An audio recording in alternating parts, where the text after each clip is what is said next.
College football is back, and we're back live on the Big Mountain. Hey, welcome back to the Big Mountain. I am JY. This is my good friend Steve. As you all know, it's a special night because we have our third Dweller Brew. Let's crack it, Steve. Oh, yeah. We'll take a sipple. I'll tell everybody while Steve's going for it. This is Too much fizz. I would say I cracked and it pretty much fizzed right up. But we have the State Light from New Trail. New Trail's up in Williamsport, Pennsylvania. Yep. And they do a State Light for Steve's Nittany Lions. Yeah. And now, World Series. that's right. Yeah. And now they added this year Happy Valley United. And for every case that you buy, they donate $1 to Happy Valley United, which supports the student athletes. Oh my goodness, that's that fizz again. A lot of fizz. Yeah, it's okay, buddy. You did really well. But yeah, so third Dweller, I can't even talk. Third Dweller Brew, State Light, New Trail, good stuff. Good stuff. You know what it reminds me of? It reminds me of our first Dweller Brew, the Red Wave, because it's just another light lager that you can just take a case of it, go to a tailgate, pre-game, drink it during the game, and, it's not too heavy. Yeah, I think I'm going to have to get one case of this for the home opener. Okay. And another case for the whiteout. Okay. Well, get them while you can. They literally just hit the store. The guy that I bought it from didn't even realize they were in the store. And I'm like, I don't know, they were right over there. So I grabbed it for you, Steve. Number 3, State Light. And we have a great show tonight. A lot of fun. Our last episode before we start picking for the season. That's how close we are. I think it's 10 days until week 0 kicks off, or college football kicks off. Crack another one. There you go. A lot of fizz. And then, I don't even know what I'm saying. Oh, and then also next week is our 2-year anniversary episode. Huge. I can't believe it's been 2 years. 2 years ago this summer, you convinced me to finally do this after a couple years of talking about it. And we got our producer PWB on board, and we've been rocking and rolling ever since. That's right. Yeah, hard to believe. 2 years. We'll do some giveaways. We had a hell of a lot of fun last year. Yes. Did some giveaways. I don't even remember what all we did, but we'll do the same thing. Give some stuff to anybody that's with us in the chat. And I see we've got Las Vegas Larry. Happy Hump Day, fellas. Steven reminding everyone to hit that like button. That's fantastic. Thank you. Hard Rockin' is in the house. Big Mama he's ready to see you chug it all at once. Yeah. And without all that fizz, you'd have had it. I but would've, yeah. it did. It really popped a good fizz. It's very fresh, clearly. Very fresh. We've got Moses, Justin. We've got, who did I miss? Will, collegiate athletics advocate. And I got to scroll down here. And Bill just said hello, everyone. He's in Blacksburg, Virginia, so not too far away from us. Down 81, I think. Yeah. So, very good. Well, Steve, if you're ready, we're going to get into the Big Ten out-of-conference games first, then we'll go to the Mountain West. Then we want to talk about storylines for both of our conferences, and at the end, we're just going to have a brief conversation about the lawsuit, the Mountain West and the 3 schools that are, just amended their lawsuit. I'm ready to go. I'm ready to get right into it. Let's get into it then. So, how did you do your top 10? Yeah, so I went down through the schedule from these are not in any particular order as far as they're just in date order, basically. Started at the beginning of the season. Yep. So right out of the gate, one of the biggest games of the season in the country, and especially for the Big Ten and the SEC, and for 2 top 5 programs, we have Ohio State hosting Texas in the shoe, August 30th. Massive game. I mean, both of these teams, if they take care of business in their own conference, they will be set up, great to get into the CFP. Yeah. But I think, this game, bragging rights right out of the gate. Ohio State's coming. They knocked off Texas last year, and they're defending national champion. Yep. They're rebuilding. They're doing a lot of stuff, so they can show everyone. They have an opportunity to show everyone that they're still on the top of the mountain, all that kind of stuff. And they're hosting Texas in Columbus in the shoe, which is great for them. But for Texas, they got Arch Manning coming in, bringing a lot of people back. A big hopes and dreams for them this year. That's really an opportunity like they had a couple years ago against Michigan, where they came in and really showed that they were, ready to play with the big boys. So I think it's a great opportunity for Texas, great opportunity for Ohio State right out of the gate, and just a huge game. And I think it has big implications. We were talking about this off air, maybe on X a little bit. Huge implications for Big Ten, SEC bragging rights, which has been, something going on for the last couple of years. That is a heck of a game for both of these teams to start the season. Yes. I mean, it doesn't get much bigger than that in college football. So, I mean, if you were ranking these, this is your number one. It just so happens that it's August 30th, so it's at the top of your list. But, absolutely. Just a huge game. So the next game, really interesting game. UCLA is traveling to Utah. Okay. There's an individual playing quarterback there that Mountain West and Lobos fans should be very aware of. Yes. Is it Dampier? Yep. Who was the Lobos quarterback last year, and instead of following Bronco to Utah State, he goes to play for the Utes. Yep. This is a Utah team. I think they went. I think it was 6-6 last year. They had a lot of injury problems. The ongoing quarterback issues, just tons and tons of injury problems. I see them coming back this year. And Dampier continuing, he was fantastic for the Lobos last year. He awesome. Was just basically, a huge part of that offense. Yep. I think he's going to do really, really well at Utah. Utah should be looked at as a sleeper candidate in the Big 12. Okay. And honestly, UCLA, this is a tough game for them, and we're going to come back to them. They have some trap games here before they even get into the Big Ten schedule. So traveling to Utah August 30th, this could be a bad look for the Big Ten. Yeah. UCLA, I think, is still in that rebuild mode, and Utah, may jump up and bite them. Especially, I think, if Dampier can get off to a good start like he had with New Mexico. Real quick shout out before you get to your number 3. Harry saying, best show on YouTube. Can't wait to be a part of the future brings you guys. Wait to be a part of what the future brings you guys. Well, thank you so much for those kind words, Harry. I see Will saying he's a little tired, but hey, no better way to treat a Wednesday night than a live show from the Big Mountain. So thank you, sir. FIA is in the house. Kind of weird when you think about how SEC is Confederate States and Big Ten is Union States. Yes. Yeah. And there's still some remnants of the regional conferences. The South, it's Southeast, SEC. Yep. Who is it? Hard Rockin' saying Blacksburg is a great little town. That's where Bill's at. Our buddy DJ is in the house, ready for the season to start. Absolutely. We'll keep you.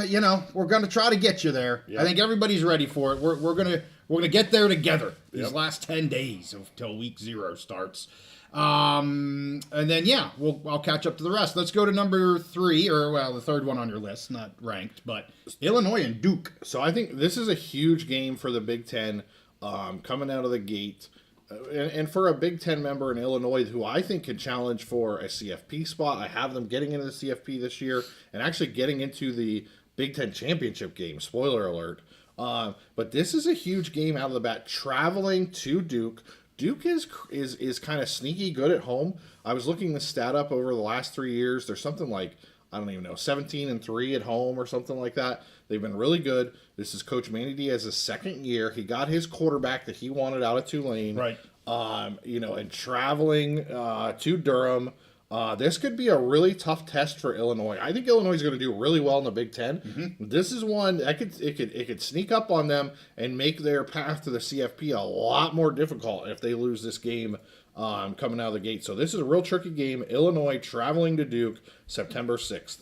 Okay, let's get to the next one because I'm going to let the cat out of the bag. Yeah. This game's on both of our lists. So I'm not going to talk about this one a lot because I think it's better more to highlight it from the UNLV side. Okay. Other than to say this is the second game for UCLA. Yep. Again, traveling to UNLV. I think this is going to be tough for them getting out of the gate and having a couple, tough out-of-conference matchups when I think they may struggle in the Big Ten this year. Sure. And this could be another game that kind of looks bad for the Big Ten. The Big Ten does not have, I was telling you this when we were talking on X, Big Ten does not have a lot of really good quality out-of-conference games this year. Yeah. So if UCLA stumbles first with Utah and then at UNLV, I think that could, make the Big Ten not look so great and really put a lot of pressure on UCLA. If they lose 2 out-of-conference games, they really need to do well in the Big Ten, or people are going to start asking questions about Coach Foster. Well, and that's interesting. They're home versus UCLA. Very difficult game. I'm sorry, they're home versus Utah. Utah, yeah. Very difficult game. And then, let's just assume maybe it doesn't go real well. Then they got to go on the road versus a UNLV team that's looking for big things this year. I hear what you're saying. I mean, that's 2 weeks in a row coming out of the gate here for UCLA that could potentially, I'm not saying they're going to lose them, but could put them on the skids pretty quick, as you said here. So, all right, let's go to your 5th game. Yeah, so 5th game is the Cy-Hawk game, Iowa at Iowa State, also September 6th. This game last year tripped Iowa up, in a year where I picked Iowa to win this game last year, go 10-2.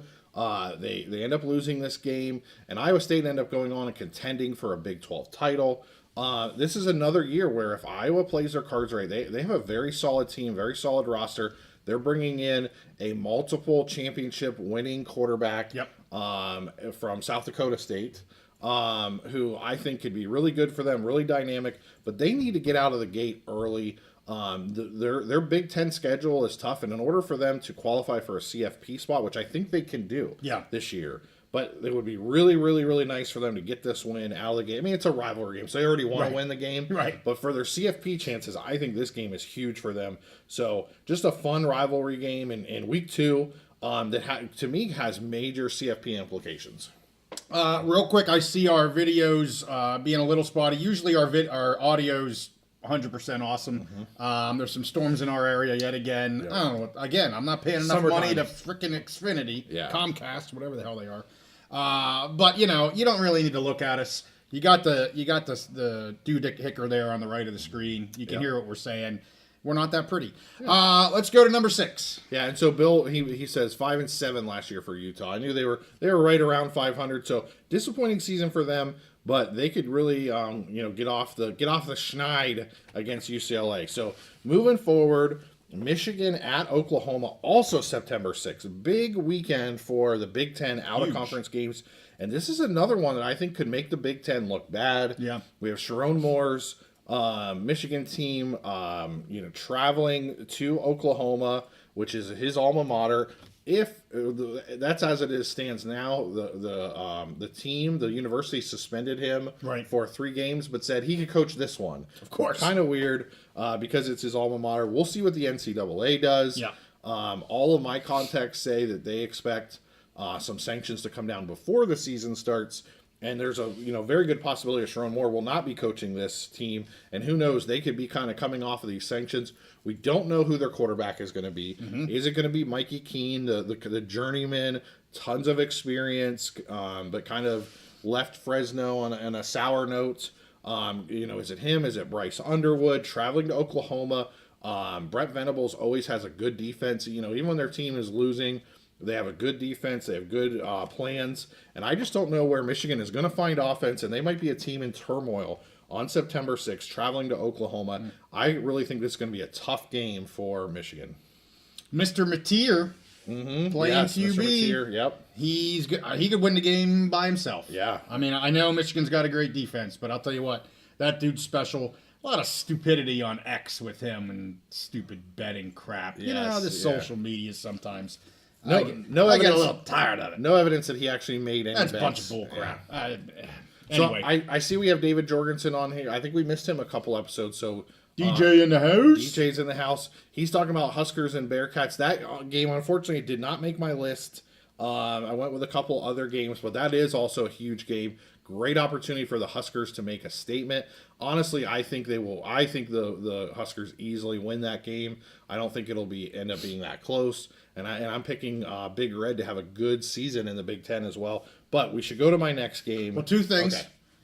Troy White saying, good evening, gentlemen. Good evening, sir. Good to have you here. Tommy Gunn saying, Tommy Gunn. He just bought his tickets on the 50-yard line to see UCLA and UNLV. Let's go, Tommy Gunn. So I've been reading a lot, and Tommy, he probably paid a premium for those game tickets, because I've been hearing that UCLA UNLV game is one of the hottest tickets in Vegas right now. There you go. People complaining about the fans that normally go to UNLV games cheap. And they're like, we can't get into this game cheap, and they're a little mad. UNLV's now hot.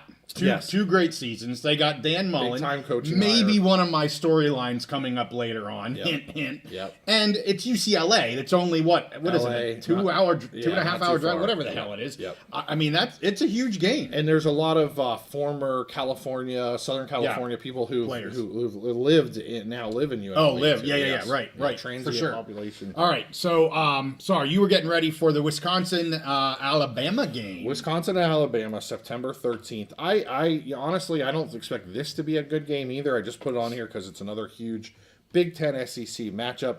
I think Wisconsin yet again is going to get just a beat down. They got beat down at home last year, and half their players were injured in that game. They're just the talent level. There's such a disparity. Luke Fickell just doesn't have this program ready to go. Someone mentioned about him not having his team prepared against Alabama. Yeah, Steven says that. Yep. And yeah, I mean, I'm not going to disagree. Other than I will just say, like, these two teams are on such different talent levels. I don't really think it would matter, especially traveling, down to Alabama in September. It's going to be hot and humid. Could be another black eye early in the season for the Big Ten and the out-of-conference schedule. Well, I like the next two that you have on here, because it's Big Ten games, but it's against two schools that we followed very closely. Yep. I know we have Pac viewers, we have Pac fans. I know JEH couldn't be on last week. I'm not sure if he'll be able to jump on again this week or not, but you're going with these two awesome, in-state rivalries here in Oregon and Washington. Yes, both September 19th. We got the Civil War and the Apple Cup. So Oregon State is the host team against Oregon.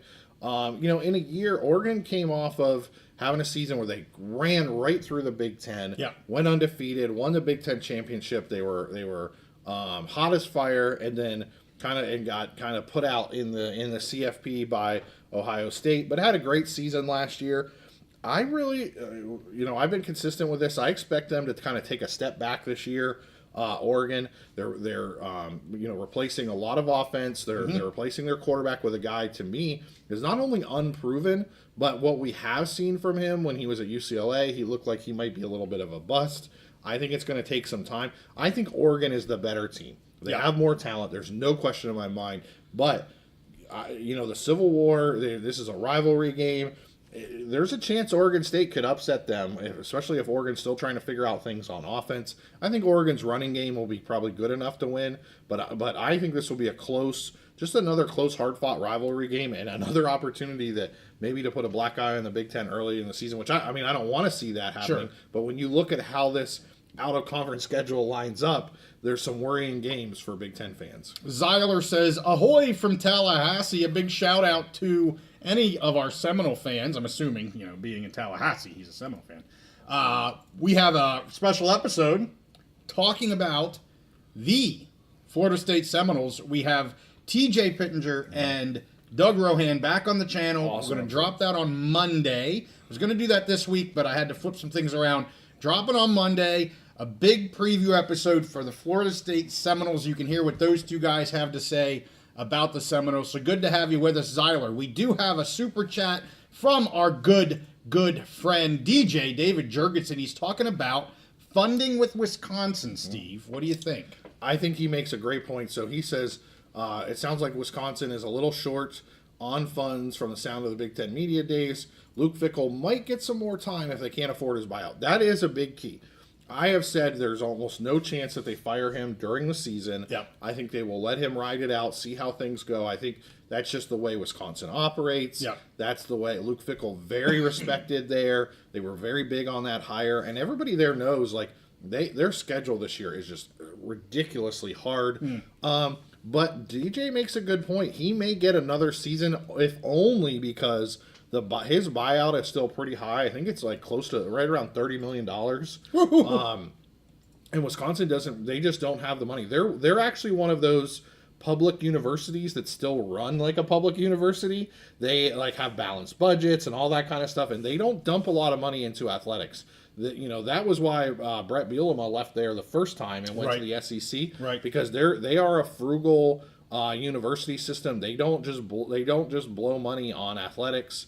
They have a long storied tradition of being successful in the athletics, but they do it in a financially prudent manner. So I think DJ has a great point that he may just get another year just because of a fiscal conservative perspective. Because of a contract? Yeah, because my gracious. Well, because of I say that tongue in cheek. Yeah, because of what it would take to get him out of that contract. I know, so, but that's why he's there. Yes, absolutely. Couple quick things, then we'll get to your last two. Somebody corrected me. Rockin' says it's 3.5 hours. LA to Vegas, no traffic. So I undersold that just a little bit, but 3.5 hours. Not if Tommy Gunn's driving. Okay. Tommy Gunn says it's 4 hours Vegas to LA. Okay, so 3.5, 4 hours. Again, traffic, obviously, you never freaking know. Yeah. I do like Tommy Gunn's trying to get Will down. He says it's, it's only about 90 minutes from St. George down to Vegas. Yeah. Tommy Gunn says they're expecting 50,000. I don't. That's UCLA, UNLV is what we're talking here. Yeah, I believe it. Like I said, from everything I'm seeing, that is one of the hottest tickets in town in Vegas, in a place where there's a lot of hot tickets. That's tickets, and it sounds like that game is highly anticipated. All right, well, let's go to the Washington versus Wazoo game. Yeah, so the Apple Cup, September 19th.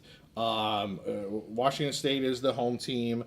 They did upset the Huskies last year. I think on the last play of the game, there was like a goal line stand. Very exciting play, very exciting end of the game.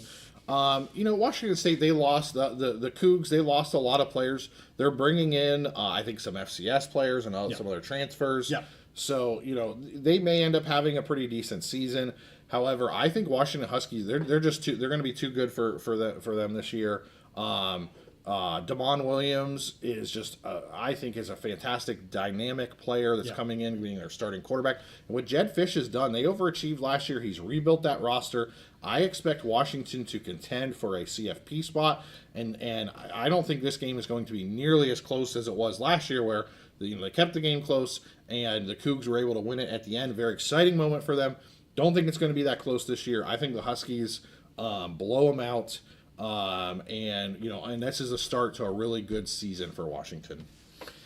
So Matthew asks a really good question. He says, he knows Oklahoma State stopped playing. Is there any long-term commitment to keep the Apple Cup and the Civil War ongoing? I think they want it to continue to happen. I don't remember how many years they have it on the books right now. This may have been the second. I know they kind of did it there for those 2 years of the Pac-2. This obviously year 2. I'm guessing you're probably going to see some hit and misses like you will with some of the Mountain West schools, the border war. We're going to miss that a couple years, but it's going to come back. Fresno, San Jose State. So I don't think it's going to be a yearly thing, but I would assume they're going to keep this going as much as they can. I think both of these games, the Apple Cup and the Civil War, I think they're going to find a way to keep them going yearly because these are very marketable games. That's what college football is about right now, is getting games where you can get good ratings. And when we look at the Pac-2's ratings last year, what were the games that were like getting really good? These games, right? These are huge games for both teams. I think the biggest threat to these games is some kind of thing with the Big Ten, where the out of conference scheduling or something like that. Yep. But I think there's going to be enough. Or if there was an SEC scheduling agreement and Washington, Oregon had to play SEC teams, it might be tough for them to continue this. Right. But for the programs, I think they're going to want to keep this. And with that imbalance in number of teams between the SEC and the Big Ten, they might do something where they do a scheduling alliance, but they leave Oregon and Washington out of it and would let them continue to do this. Could be. Hard Rockin' says, will FSU win more than 2 games this year? I'm going to say yes. Yeah. They have an easier schedule this year. I looked at the schedule and went, oh, wow. Yeah, they're going to win just based on their schedule alone. Yep. But you'll find out me, TJ, and Doug's win-loss prediction. All 3 of us. Steve gives his thoughts, but you didn't give a win-loss, which is fine. Yep. I think you're probably in the mix of where all of us were. Yeah. And we were all different. Yep. The 3 of us did have different predictions. But all of us were over 2. for sure. Yes, everybody was well over 2. Exactly. All right, last one. You have USC and Notre Dame. So another game that I think has huge CFP implications. If USC does well and takes care of business in the Big Ten, they will be a contender. But if they're in that fringe area, like a 9-3 team, a win over Notre Dame would be huge for them. For Notre Dame, their schedule is not that robust. It's not that difficult. Yeah. If they were to get, last year they lost to Northern Illinois. This year they have an early game against Boise. If they were to get tripped up in a couple games and be 10-2, I think having a win over USC would be huge for them as well. So I think it's one of those where it's not where each team has to win it to get in the CFP, but if they can claim a victory in this game, that's a feather in their cap, a bullet for their resume when it comes to USC time or CFP time. David Jorgensen says he thinks Notre Dame stops USC from hitting 10 wins. Yeah, that's a very good possibility. I have USC in like that 9-3 range, and this Notre Dame game is going to be really tough for them. We got Sargent here in the chat. He's ready to go for that UNLV-UCLA game. He has his tickets. They're ready to go. So, okay, that was the Big Ten out-of-conference games that you had. Let's go to the Mountain West. Love it. Let's do out-of-conference games. Keep those chats coming there. We'll get to them as we can. All right, so Mountain West, Steve, as I said on our little pre-show on X, I had about 15-ish, and I had to, of course, whittle it down to 10 because we both wanted to do 10. So I whittled it down to 10. And one of the ways I made sure I was able to do that was I didn't double up any schools. Yes. So there's only one school one game per school here. So let's start. I did what you did. I just went by dates because that's the easiest. So week 0, I think this is a great game here. Just in 10 days, Hawaii versus Stanford. Stanford traveling out to the islands there. And I really like this game for Hawaii. I really like this game for the Mountain West. Stanford, I'm going to talk about twice here on my list. I didn't double up any Mountain West teams, but I actually am doubling up Stanford, believe it or not.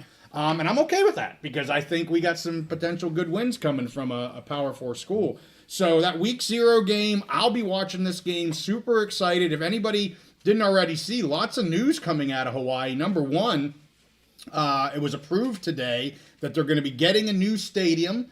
It should be done in 2029. Yes. So football season 29, they should be having a new stadium ready to go. I saw some schematics. Of course, anything new looks great, but this one looks really, really cool and absolutely needed. And I think they're being really smart how they're building it. You're seeing more and more stadiums doing this like mixed use, where instead of putting the stadium way out somewhere where everyone has to drive, they're incorporating it into like a mixed use area where it looks like there's apartments nearby, businesses, all that kind of stuff right in a stadium. So, you know what we forgot, Steve? What's that? We were going to come out of the gate with a poll. Oh, yeah. So let's go back and do our first poll while I'm talking about the Mountain West. Okay. You went over the Big Ten. Yes. We have a poll on the Big Ten. Yes. And I had to pick 4. Yes. So I just went down and what I picked were kind of maybe the 4 more interesting games here.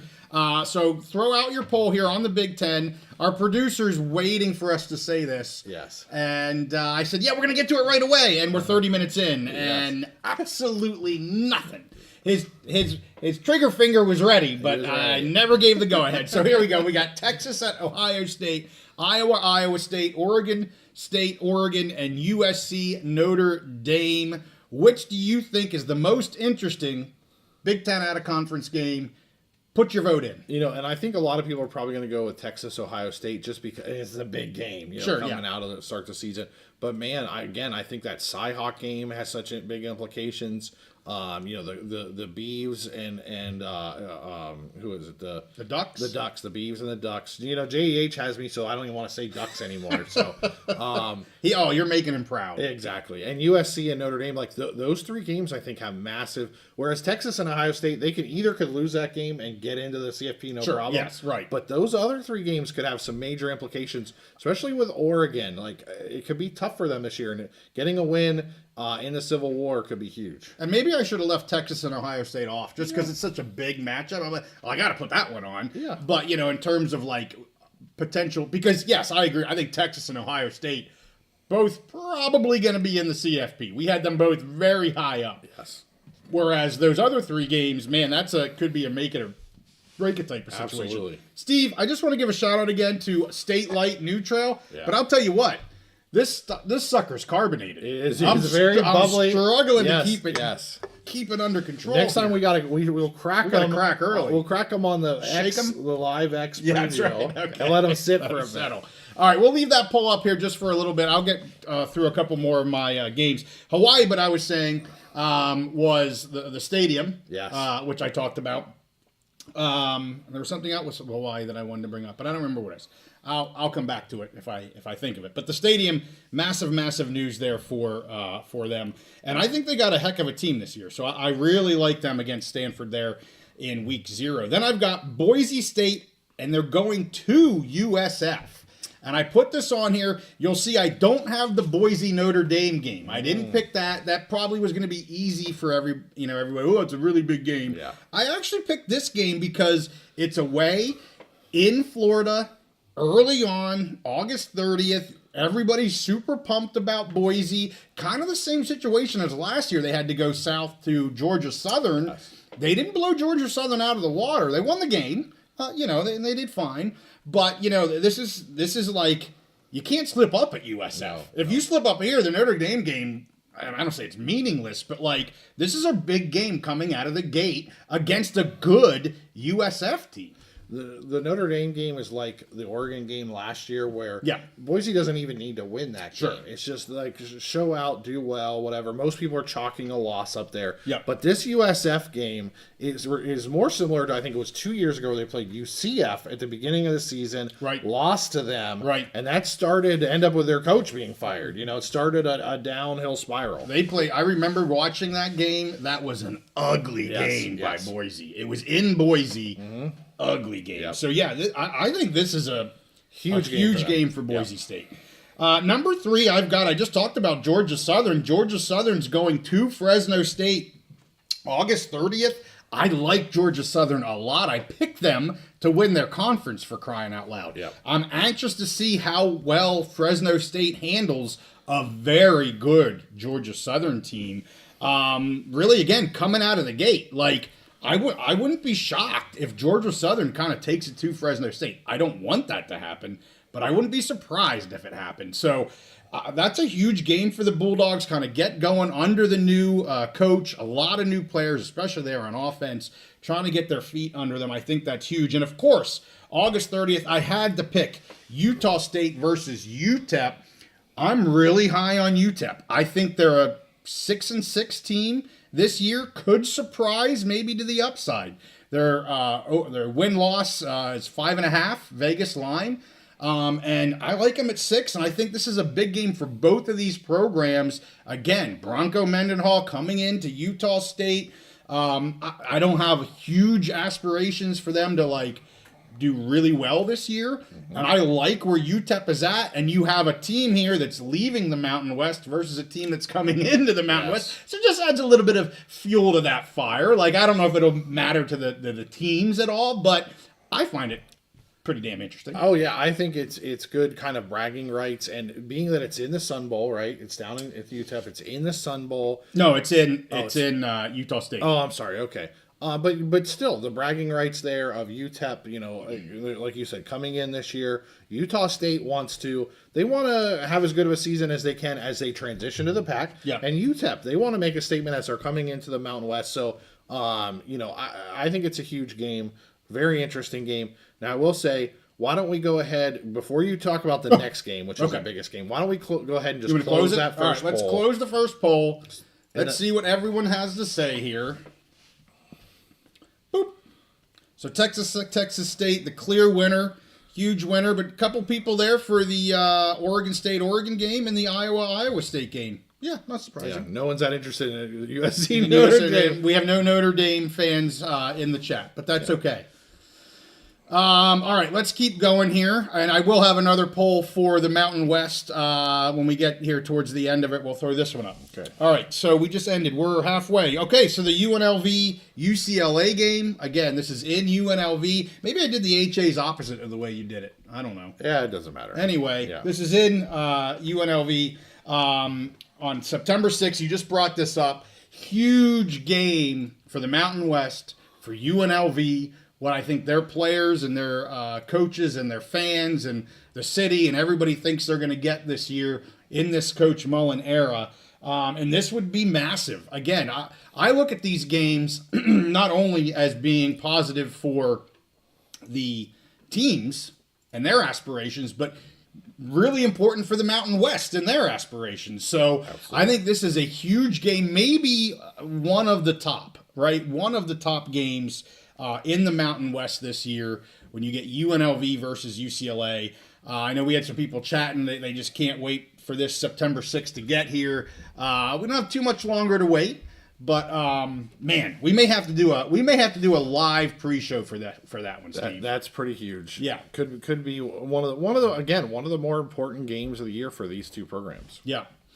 All right, next I have Colorado State versus UTSA. Colorado State is home on September 20th. This is a UTSA team that I think is going to be pretty darn good. Again, another team that I picked to win the conference there. CSU, I actually think from a win-loss record, potentially taking a step back. And this is not an easy out-of-conference game, a G6 versus a G6. I mean, I would like Colorado State to win, again, from the Mountain West side of things, but this is a very, very difficult game for them. It is at home, which helps them. I want to take one step back. Yeah. Back to that UNLV UCLA game, because I didn't make the point earlier when we were talking about the Big Ten, but I wanted to make it now. Okay.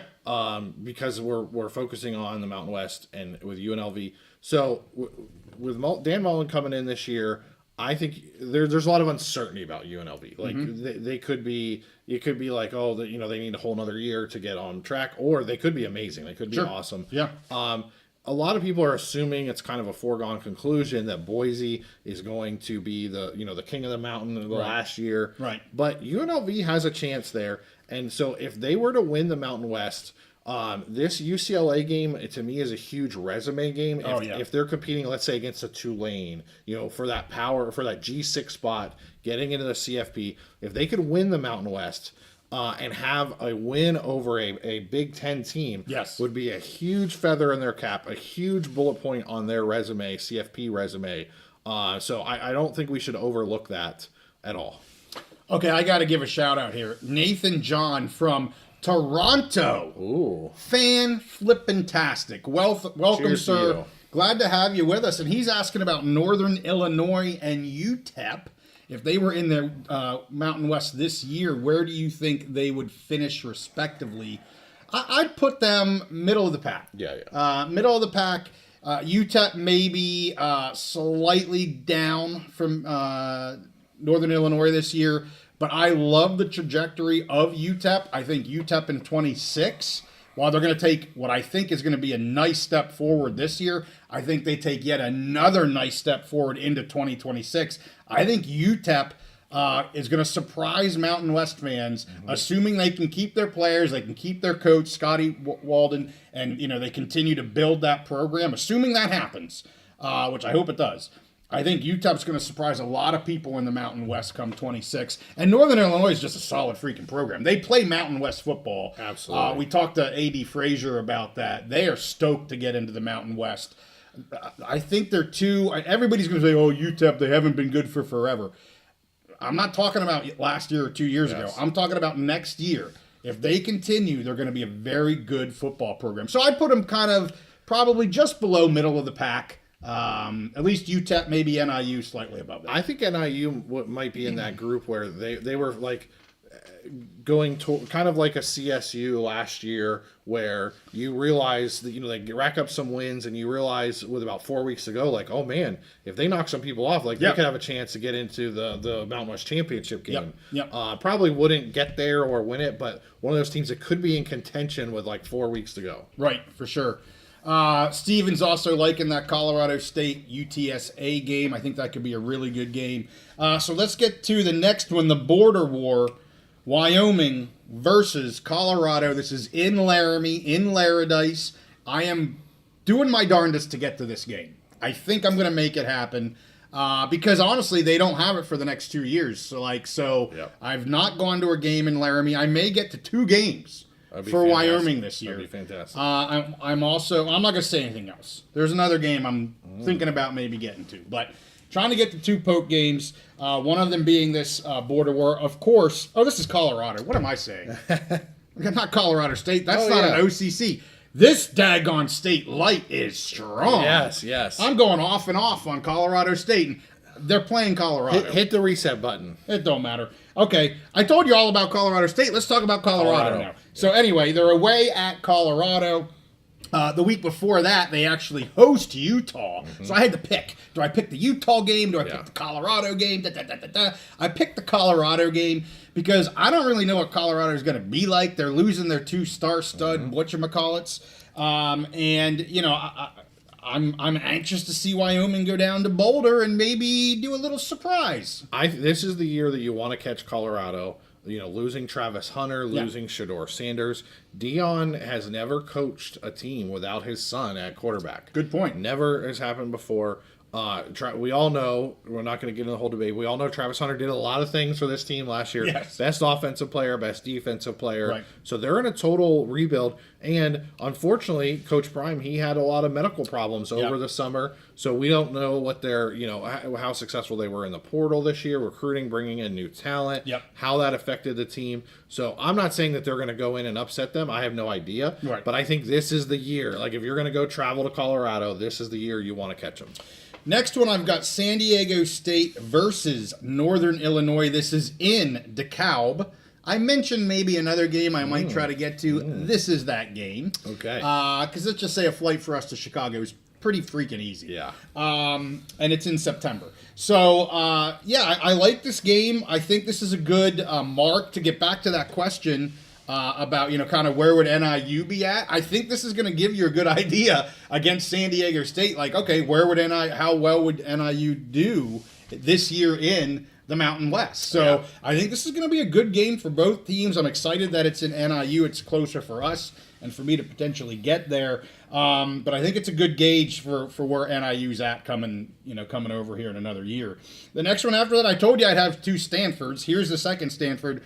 San Jose State getting Stanford on September 27th. I like everything about this Spartans team. I think they should put a number on Stanford here. I would love to see the Mountain West be able to chalk up 2 wins against an ACC Stanford team. And I think it's very doable here with Hawaii and San Jose State. Yes, I agree with you. And part of it is because I think we're both high on Hawaii this year. We're both high on San Jose State. Also, Stanford, you know, I'm a big Andrew Luck fan. I always have been, and I admire what he's trying to do to help that program. But honestly, what they've gone through and where they are at a talent level, I think they might be the worst A4 team in the country this year. It's maybe them and Purdue, or Northwestern maybe. I don't know. We'll see. But they're just not a good team this year, and it's 2 fantastic opportunities for. But I mean, they're still they're a Power 4 team. I mean, they are what they are. Yeah. So it'd still be 2 great feathers in the cap for those Mountain West programs. And I would say the Mountain West team should be favored in both of those games. Yeah. Let's put up the Mountain West poll here. This is, I know I have one more to get to, and I will get to that next, but we're going to put up the poll while we talk here to finish out. Again, what is the most interesting Mountain West out-of-conference game? Of course, I have the UNLV-UCLA game. I have the Stanford-Hawaii game, the Boise State-USF game, and the Georgia Southern-Fresno State game. Give us a vote. Tell us which one you think is the most interesting. I see we have a couple people putting in some guesses, picks in terms of the games. I see Hard Rockin' has UNLV winning 28-20. Sargent has it 38-21 going to UNLV. Tommy Gunn says that's a huge game for recruiting. I remember last year, I mean, they were filling up their recruiting section like Yes. All the time. UNLV was just who doesn't want to go there. to Vegas for a recruiting visit? Yeah.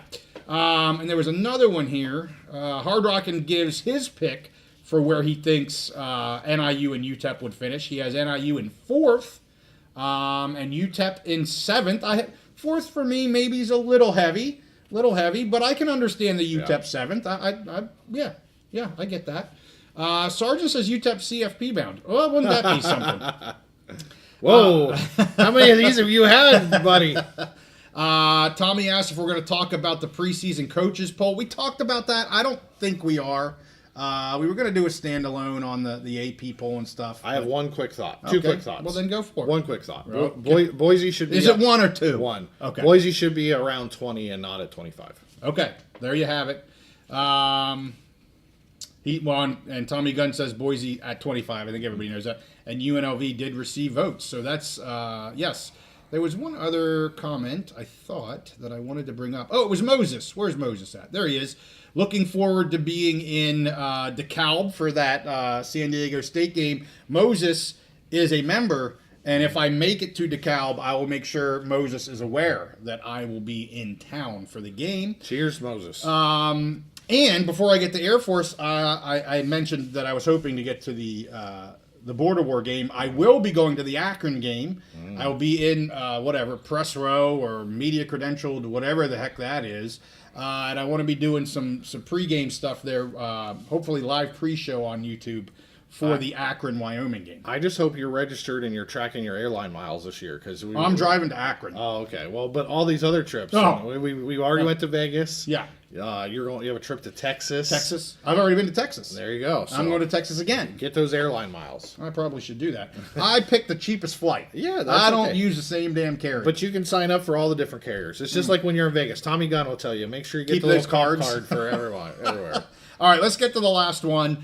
It's the Air Force versus Army game, as I said on X. I was only going to pick one of the Air Force games, and I'll tell you why I picked this one, because it's November 1st, and it's in Air Force. Yeah. It's in Colorado. So, I had to pick this one, a later game. Most of these OOC games that we're picking, they're all in August, late August, September. I get to pick one November 1st. Well, I got to put that one on the list. Absolutely. Because the Navy one's a little bit early. I don't remember the date, but it's earlier in the season. So Air Force home versus Army there November 1st. Service Academy game. I mean, how much do I have to talk about it? Yeah. It's going to be a great freaking game. Well, and Army last year, if I remember correctly, they won the American Conference. Yes. And were, basically knocking on the door of a potential CFP spot. Yep. So that could be a huge, the Air Force, they'd love to win the Commander-in-Chief's trophy. Yep. But, oh boy, how much do you think they would love to knock Army off and knock them out of a potential CFP spot? Yes, for sure. All right, well, we've got about half of our people have voted. Get those votes in. I'll give you 10 more seconds. If you haven't voted yet, get your votes in. And I believe we have another super chat. We'll get to that one next.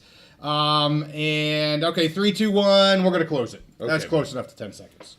Let's see what we got. I get the feeling we've got some fans of UNLV. I'm guessing that's going to be number 1. It is at 50%. We got the UCLA UNLV game. At 30%, we got the Boise State USF game. Totally agree. I think that's a huge game there. We had apparently 1 vote. That would be 1 vote, 5% of 20 votes for the Georgia Southern Fresno, and then about 3 votes for Stanford and Hawaii. I'm not surprised. That is a huge game for the school, for UNLV, and for the conference. Yes. And I'm not hoping Boise has a trip up, but watch out week 1 at USF. Let's get to Sargent. Good news. Oh my goodness. Oh. They're opening the 3rd level for tickets against UCLA. That doesn't surprise me because I'm telling you, I was seeing yesterday and today on Twitter, people were talking about having to spend hundreds of dollars for tickets for this game, and they were pissed off.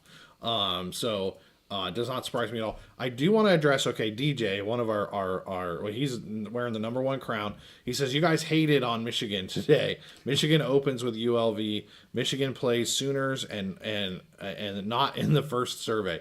It's not that we're hating on Michigan. Honestly, David, I have a lot of respect for the University of Michigan, their academics and what they've done for a long time with having high academics and high success on the field, and they have a long tradition, storied program, all that stuff. We're not hating on them. This is a weird year for Michigan. It really is. The potential sanctions coming down. They're 2 years removed from a national championship. Sharon Moore, we don't know what kind of coach he is yet at this point. We don't know what their quarterback situation is going to be like. They're rebuilding. Their offense last year, their passing offense was just awful. And did they really do much to address that passing offense? I don't know. Definitely not trying to hate on them. I just think that the axe is kind of the hangman's noose is kind of there for them potentially with these sanctions, and they're just rebuilding their roster. 2 years coming off a national championship, and there's not a lot of expectations for them this year. I think they're going to have trouble at Michigan. At Oklahoma. David says they open with UNLV. They open with UNM. UNM. Okay. Yeah, New Mexico. New Mexico. Okay. And that's more of that's kind of the same story. A UNM, a New Mexico team that's rebuilding, and a Michigan team that's kind of rebuilding. Not the most exciting thing. So there's not necessarily hate for Michigan. It's just the position that they're in this year. And in fairness, I didn't ask Steve which 4 schools to put on. Maybe you would have picked Michigan versus Oklahoma. I just picked 4 that I thought were interesting, and that's what we're going to put on it. I agree with your selections. I don't think that Michigan-Oklahoma game is all that interesting because I think Oklahoma's going to beat them down. Okay. Unfortunately. Well, Sergeant, thank you for that super chat. That's awesome news to hear. I did not know they were doing that, but that's fantastic on every level. Let's see. Eric says, now that we finally got rid of Bernard Muir, Stanford should turn the corner in the next couple of years with Andrew Luck. Will be awful this year. You've been saying that. Yeah, they're going to be awful. They're just I think they're going to be like a high school team playing against college teams this year. It's going to be rough. But I agree. Andrew Luck, incredibly smart guy. Stanford has more money than Oprah, so if they want to invest in college athletics and football, they can. So they have all the potential to get that turned around and be good, but this year's going to be rough. Steven says JY gets to see some action in Akron. Yeah. I may see, if I get to that San Diego State game at NIU, I may see action twice. I may become a Maction fan all of a sudden. Moses saying he's also going to the Boise Notre Dame game because Notre Dame's his number 2. Man, he's going to some wing dingers. Yeah. See, that jumps down. That really annoys me, Steve. What else we got here? All right. All right, Hard Rockin' says, JY, can you do some video of the stadium on game day? Yes. I'm not sure which game day you refer to, but I will definitely be doing video within Akron. And if I make it to the Border War, which I'm pretty sure I'm going to, I'll be doing the same thing. We'll be doing live stuff, videos. I'll probably try to pull some people over for live interviews and all kinds of goodies if anybody wants to sit beside me. Yes, UNLV opens with Idaho State. That's the game they had to move because of something, and people were giving them crap, and I'm like, who freaking cares? Yeah. I saw you could get into that game for $24. Okay. Thank you for that, letting us all know that. Yeah. All right, let's get to our last couple items, Steve. And we're not going to get into a lot of detail here with the storylines. I know we're almost an hour in already. Okay. So I'm going to, if you can just give your storylines, kind of the headlines and what you're looking at, I'll do the same thing. But you can go first. Did we close the poll? Yes, we did close the poll. Okay. So we're on to the Big Ten storylines. Yeah. So I'm going to start with a school and a program and a topic that we just talked about. Okay.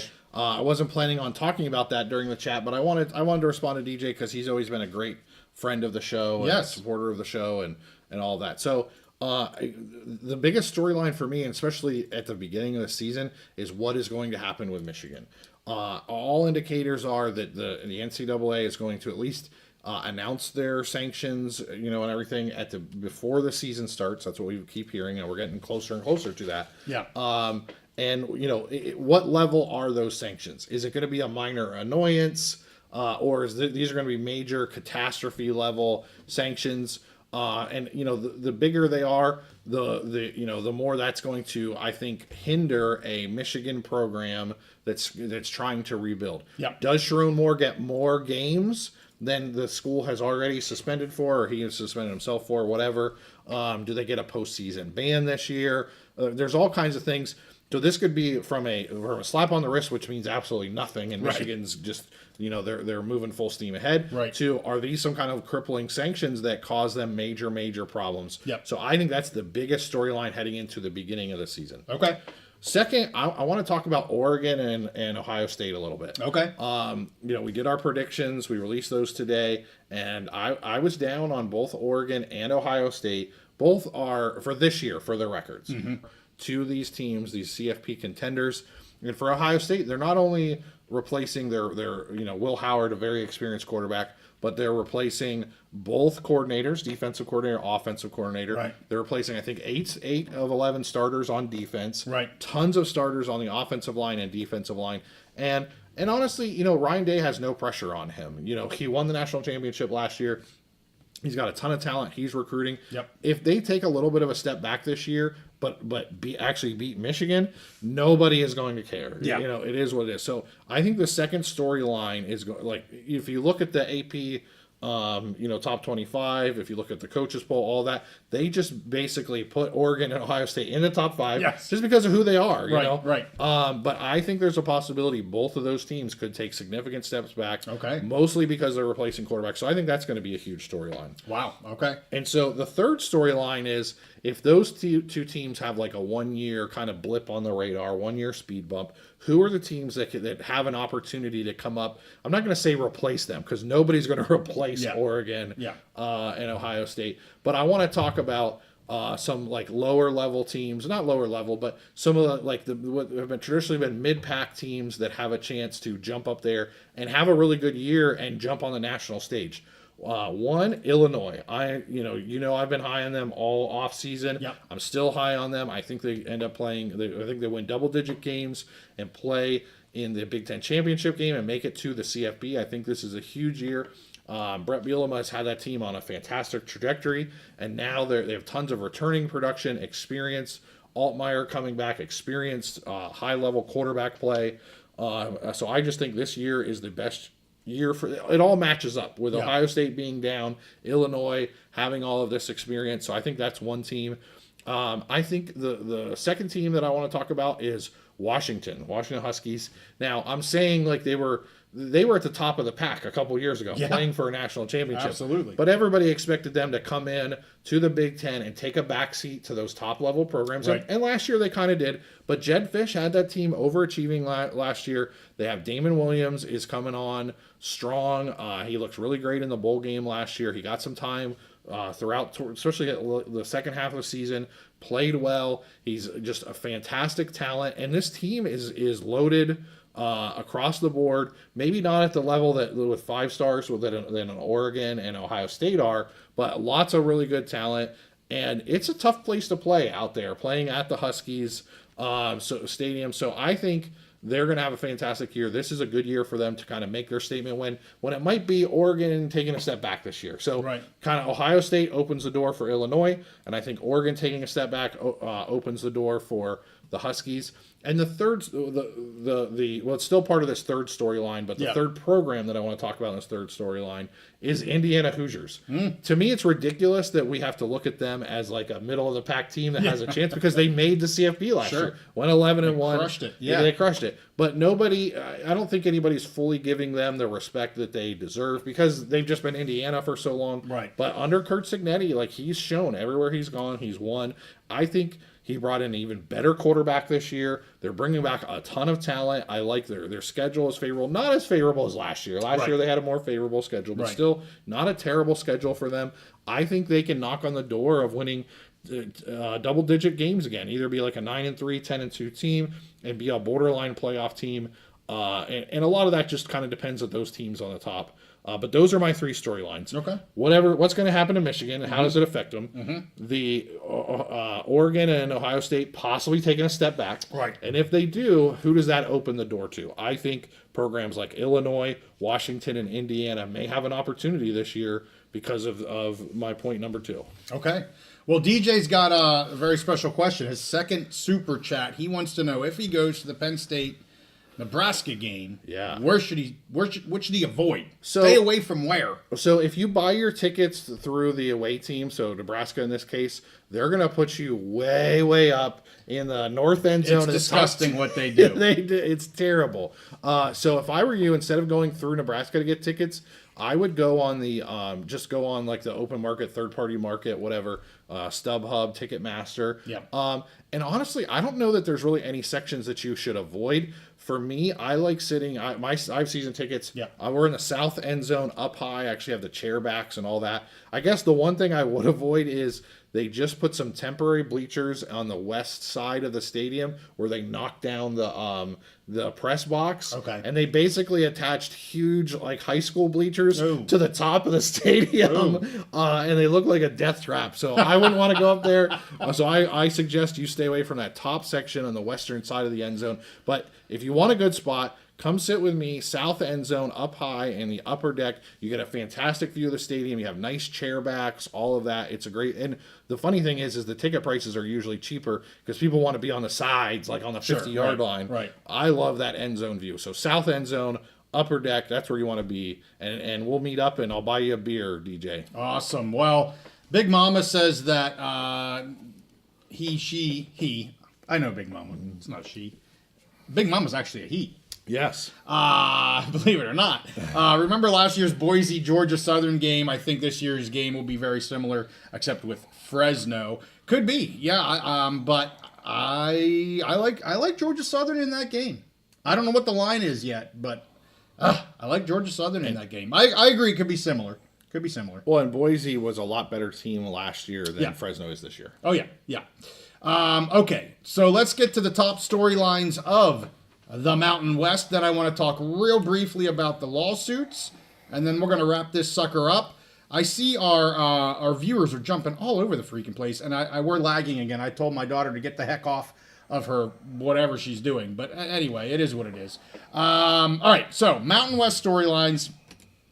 These are, everyone's going to know what the heck I'm going to say. Mm-hmm. Number one, by far and away, UNLV, the Mullen factor, right?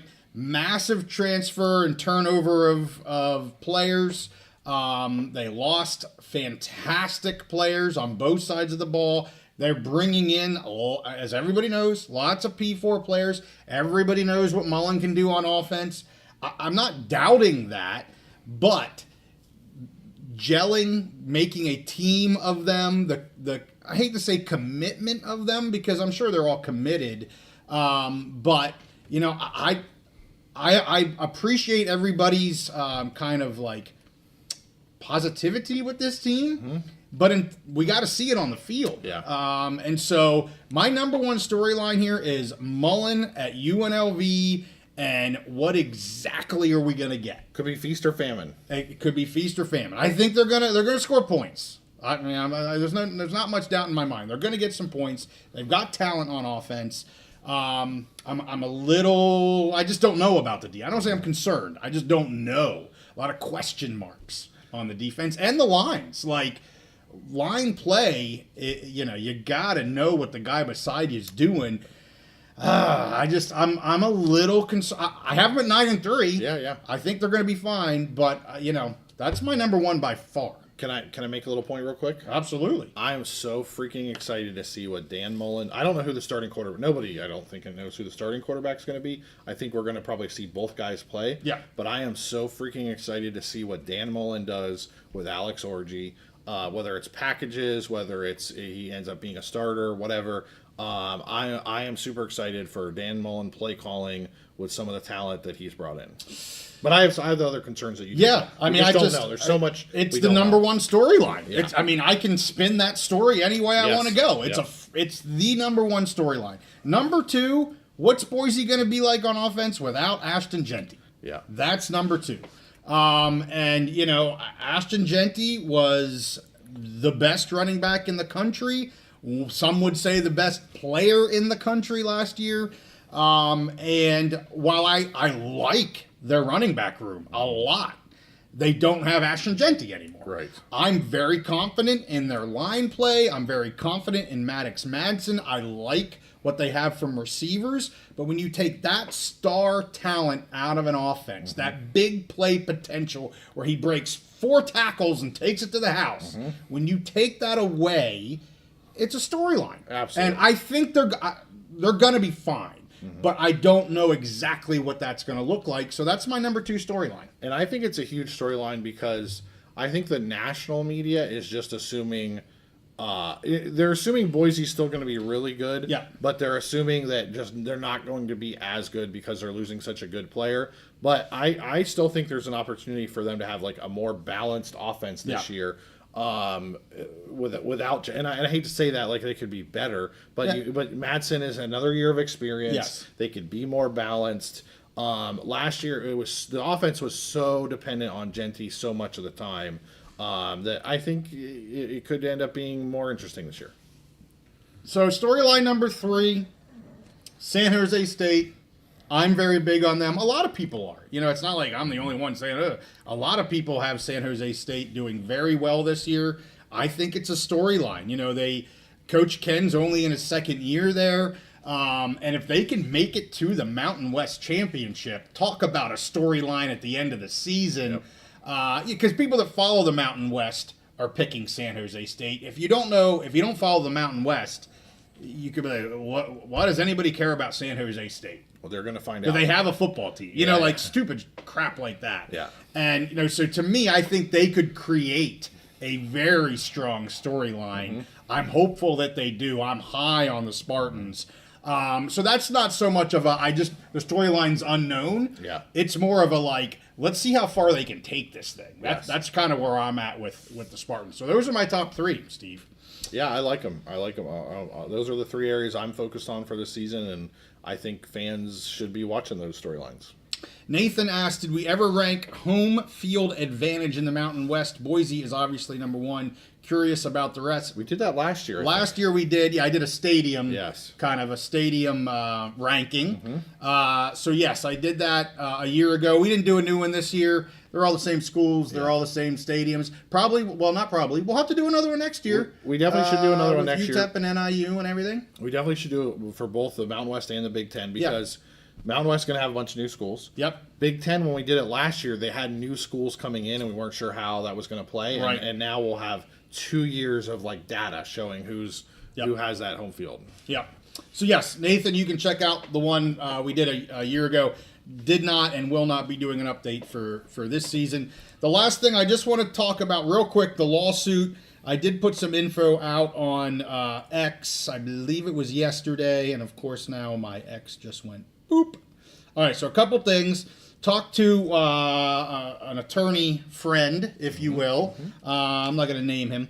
But he said, and highly qualified. This isn't just this isn't a run-of-the-mill neighbor guy that, whatever, does, workers' comp law or Very something highly like that. qualified. Yeah. But a couple takeaways that he said, and he's actually going to hopefully dig into this a little bit more. And I'm talking about the exit fee lawsuit in Colorado, the one that was just amended, and we did a Monday update on. As he completely agreed. You made a comment that you said fraud is very hard to prove. He's like, yeah, he was literally texting me as he was listening to our conversation.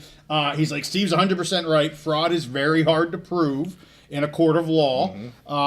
He also said that it's very usual to see in these cases when fraud comes up that the business, in this case the conference, and the individual that committed the fraud or the alleged fraud, whether that's the CEO or the CFO or in this case the commissioner, is named as well. He said that is it doesn't happen all the time, but it's very kind of normal to have that happen. So not a surprise at all for people that deal with this to have Commissioner Navarez, once they brought fraud, that she would be included.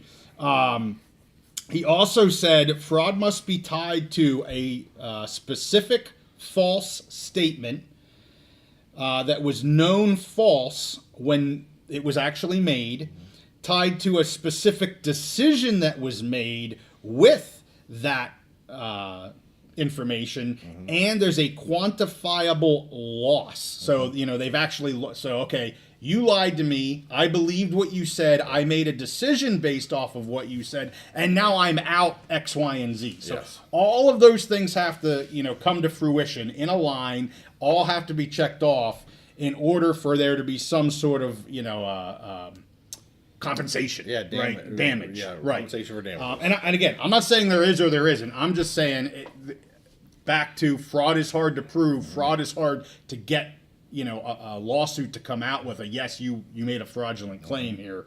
And then again, he focused on forced timing and higher prices. And you saw that in the allegations. And I think that's why, I questioned in that thing, are you literally telling me they wouldn't have put in their notice to withdrawals if they knew GCU was coming? Well, they did that, to his point, because it had to be tied to a decision. So they're tying their decision to actually withdraw because GCU, so they're trying to hit those marks. I'm not saying a judge is going to say yay or nay on that. Right.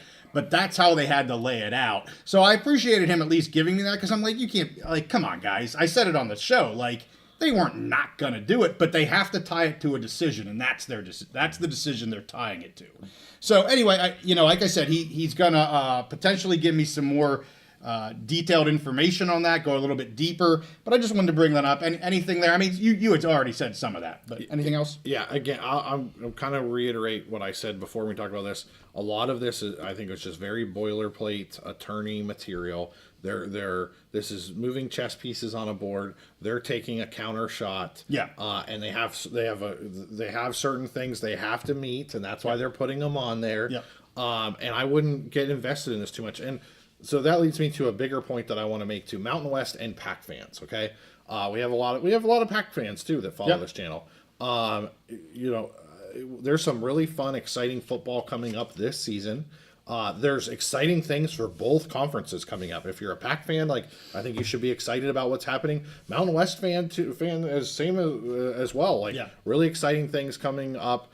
I would not get my advice to Mountain West and Pac fans: stop getting emotionally invested in this lawsuit crap.